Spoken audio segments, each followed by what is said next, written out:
24 март. Христос свързва небето с земята.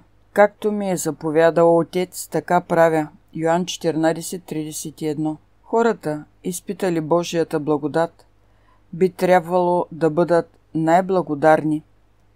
Те би трябвало да отправят към Бога думи на благодарност, защото Христос е дошъл в подобие на грешна плът, обличайки своята божественост с човешко естество, за да може да представи пред света съвършенството на Бога в собствения си характер. Дошъл е да представлява Бога не като строг съдия, а като любящ баща. Господ Исус е пример във всичко. С делата си Той е показал ясно, че е в съвет с Отец и чрез всяко действие е изпълнил вечните Божии намерения. В дух, дела и във всяка своя земна история Той е явил мисълта и намерението на Бога към наследството му сред човешкия род. В своето послушание на Божия закон е демонстрирал в човешката си природа факта, че законът е препис на божественото съвършенство.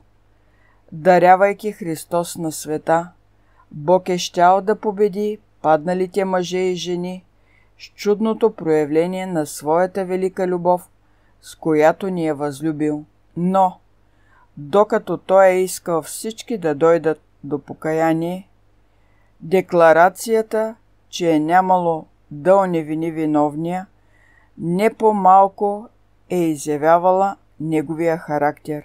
Ако Той би дал и най-малко разрешение за грях, тронът му е щял да бъде покварен. Всички, които приемат Исус Христос като свой личен спасител, са също снабдени с небесна защита и светлина, тъй като Божии ангели са изпратени да служат на тези, които ще бъдат наследници на спасение.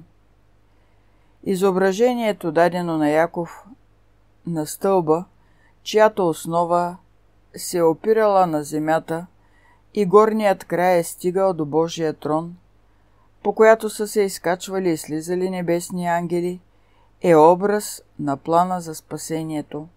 Ако стълбата не е достигала земята с 1 инч, връзката между земята и небето би се прекъснала и всички биха били изгубени безнадеждно. Но стълбата е здраво установена на земята, за да може небето да се свързва с земята и падналото човешко семейство да бъде изкупено и спасено. Христос е стълбата, която Яков е видял, чиято основа е била на земята и най-високото е стъпало до Божия престол. Чрез Христос небесните разумни същества могат да общуват с човешки посредници. Знамение на времето, 11 април 1895 година.